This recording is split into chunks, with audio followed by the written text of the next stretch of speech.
fine, I'll talk about the damn Trump battleship. The Trump-class battleship has nothing to do with Trump or battleships, but it has everything to do with this hunk of metal in the picture, a railgun. Now, first off, these paintings and renderings are all announcements. Like, Congress hasn't actually allocated any money to this.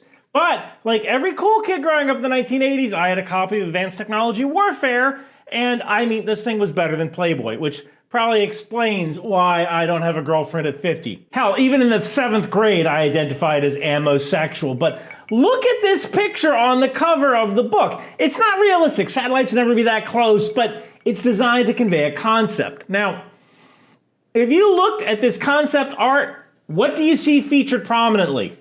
You know, I don't know about you, but I see railgun, I see railgun, I see railgun, and all of the renderings and the blueprint, railguns. A few years ago, I learned a little bit about the railgun program at Dahlgren, and that's all I'm going to talk about it. And I can tell you this, the railgun program at Dahlgren didn't fail.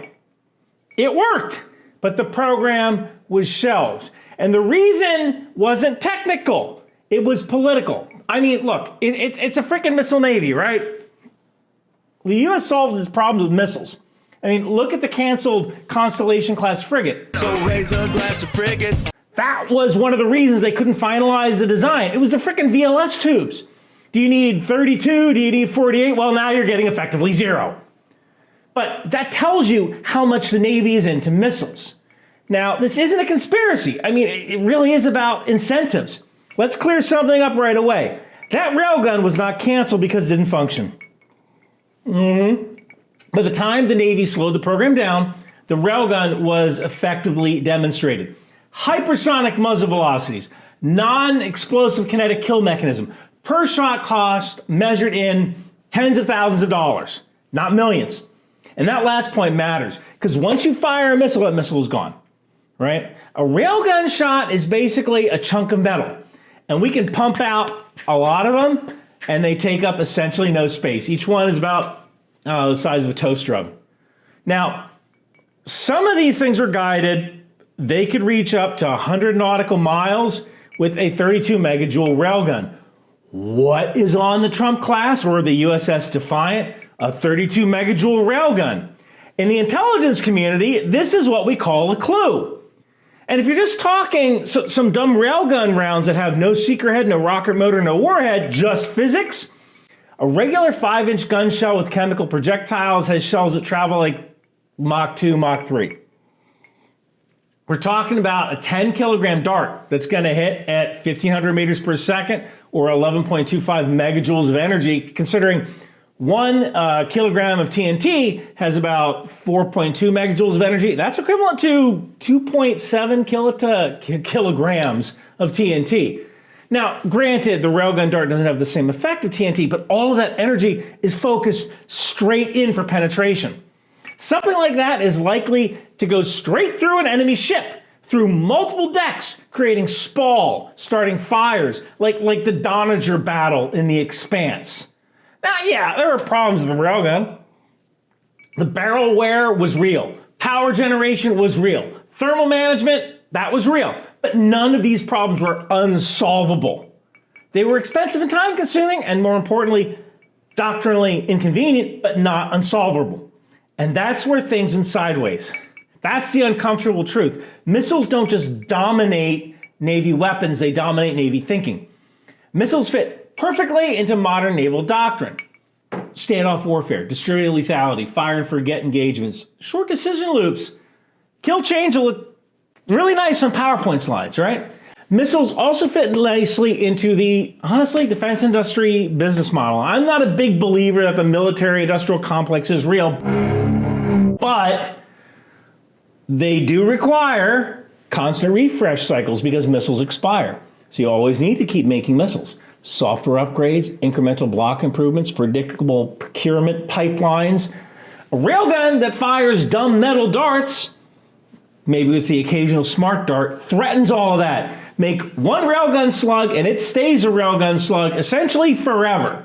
There's no chemical propellant that degrades over time like in a missile, because a mature railgun kind of implies cheaper sustained fires, different logistics math, fewer reload constraints, a shift back towards ships staying on station instead of firing and then going back to Spain to reload. You know, that's not just like a weapons platform change on a ship, that's a doctrinal shift. This sounds familiar, it should. Back in the 1990s, the Navy flirted with the idea of arsenal ships. And the Trump class, it kind of reminds me of an arsenal ship. Okay, not quite as many VLS cells as the 500 to maybe 700 on the arsenal ship, but yeah, the railgun kind of compensates for that. And in reality, this arsenal ship was supposed to be big and relatively simple, platformed, it was packed with weapons designed to provide overwhelming firepower without being stealthy or multifunctional. The idea was pretty simple. Stop turning every ship into a Swiss Army knife, build platforms that do only one thing and do it really well. But then arsenal ships ran into a problem. The threat changed. Because it was toward the end of the 90s that the ship was designed. It was designed for a war with Russia that we weren't intending to fight anymore. We were more concerned about the littorals, the brown water close to shore, fighting mid to low tier enemies. At least we thought that was what we would be doing for the advent of small commercial drones. The whole Black Hawk Down thing probably would have been a hell of a lot different if there were a few littoral combat ships out in the ocean providing gunnery support with their 57mm guns. I mean, that whole mission of the littorals is kind of what we thought we'd be doing after the fall of the Soviet Union. Now let's talk about the Zumwalt class destroyer, because this is where things get interesting. The Zumwalt wasn't supposed to be a stealth missile truck, like kind of what we're doing now. It was designed around power generation. The idea was integrated electric ship capable of supporting advanced sensors, direct energy weapons, and maybe railguns one day. And then reality kind of set in. The railgun wasn't ready on the Navy schedule. The ammunition cost for the railgun, or for the advanced gun system that is on the Zumwalt, it works. It just had a really high cost per round. So suddenly the Zumwalt had this enormous amount of power and nothing politically safe to plug it into. So then it became this kind of awkward missile platform, a very expensive awkward missile platform. And if you're wondering why the Navy is now talking about putting hypersonic missiles on the Zumwalt, that's not because it's the best use of the ship. It's because missiles are what the institution knows how to justify. Railguns need a home. That brings us to the present. Weapons don't just need to work, they need a home. A railgun doesn't fit cleanly on existing destroyers, existing cruisers, existing doctrine. Certainly not going to friggin' work on the Zumwalt because they already made their decisions with that. It needs massive power generation, thermal capacity, magazine depth, or survivability. I mean, this Trump class, if you look at the document, has plenty of defense armament, 2 rolling airframe missile launches, 4 30mm guns, Odin lasers, counter UX system, which leads to an uncomfortable conclusion here. You don't resurrect the railgun by talking about muzzle velocity. You resurrect it by changing the kind of ship you're allowed to imagine. Okay, so let's talk about the so-called Trump-class battleship. Now, battleship is a very political word. All right, fine. The president likes battleships. I mean, whatever, dude. Ignore the name, ignore the policies, ignore the politics, ignore the Twitter reactions. What matters is the concept. A large, power-rich surface combatant does something very important. It creates top political cover.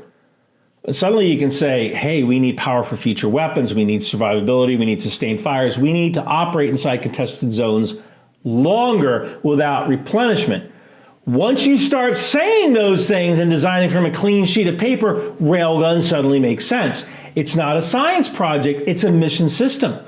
This is kind of where I want to bring in the novel Ghost Fleet. Now, Ghost Fleet was fiction, and the book was about like a Chinese invasion of Hawaii and the reactivation of a number of mothballed ships with 1980s tech on them that the Chinese couldn't hack. But one major focus of the novel was a railgun counterattack, and that is a real threat.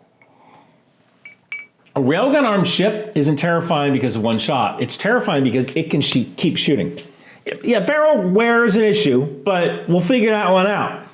Railgun isn't a replacement for every missile. It's best at air defense against saturation attacks, missile defense where per shot cost matters, long-range surface fires, penetration kinetic strikes without explosives, And here's the key advantage here. This is cost asymmetry. If you shoot a $2 million missile and I intercept it with a $30,000 projectile that I can fire for freaking hours, I'm winning, even if I miss half the time. So I think this whole Trump-class battleship is really an end run around the missile mafia in the Navy. Someone in the Navy projects office saw an opportunity to use, frankly, the president's vanity. And you know what? I get it. Like, look, if it wasn't for male vanity, we wouldn't have any podcasts, right? But they're using the president's vanity to get the cobwebs dusted off this railgun program that really does work, that was sidelined by this missile mafia who only knows one way of doing things. The railgun didn't die because it failed. It died because it didn't fit. Slowly, the Navy is being forced to ask some uncomfortable questions again, like what happens when missiles are too expensive to shoot? What happens when logistics matter more than launch range? What happens when you actually have to stay in the fight for weeks? If the answer involves big ships, lots of power, sustained fires, don't be surprised if the railgun kind of quietly walks back into the room. This isn't a revolution, it's a comeback. And this is just an announcement. It's just a proposal. Congress hasn't allocated any money toward the thing. Could cost upwards of like, where the hell did my lighter go? Hell. Could cost upwards of like 10 to $15 billion. And it's certainly better than what you might get for, you know what? I don't know where my lighter is. A few moments later. Congress hasn't allocated any money toward the thing, and it could cost between $10 and $15 billion. For comparison, an Arleigh Burke-class destroyer is about $2.5 billion per copy.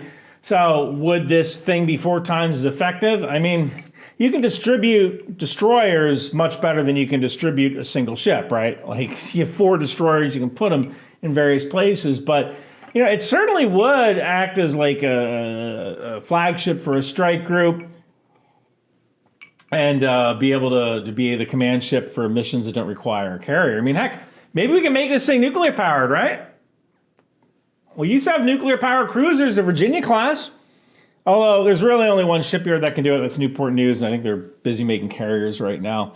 But hell, while we're dreaming, I want a pony. Right? Like, it's on the drawing board, why not make it nuclear? So I guess in the end, we'll see. This isn't the craziest thing we've ever come up with, and if the railgun works, you're going to see the future of naval combat. I'm not wearing it right now, but you can grab my Department of the Boat People shirt of Bunker Branding. Thank you guys so much for watching. In the modern age of progress and preparedness, one thing separates the professional from the amateur: appearance. That's why forward-thinking Americans choose Bunker Branding Apparel, the official uniform of those who get things done.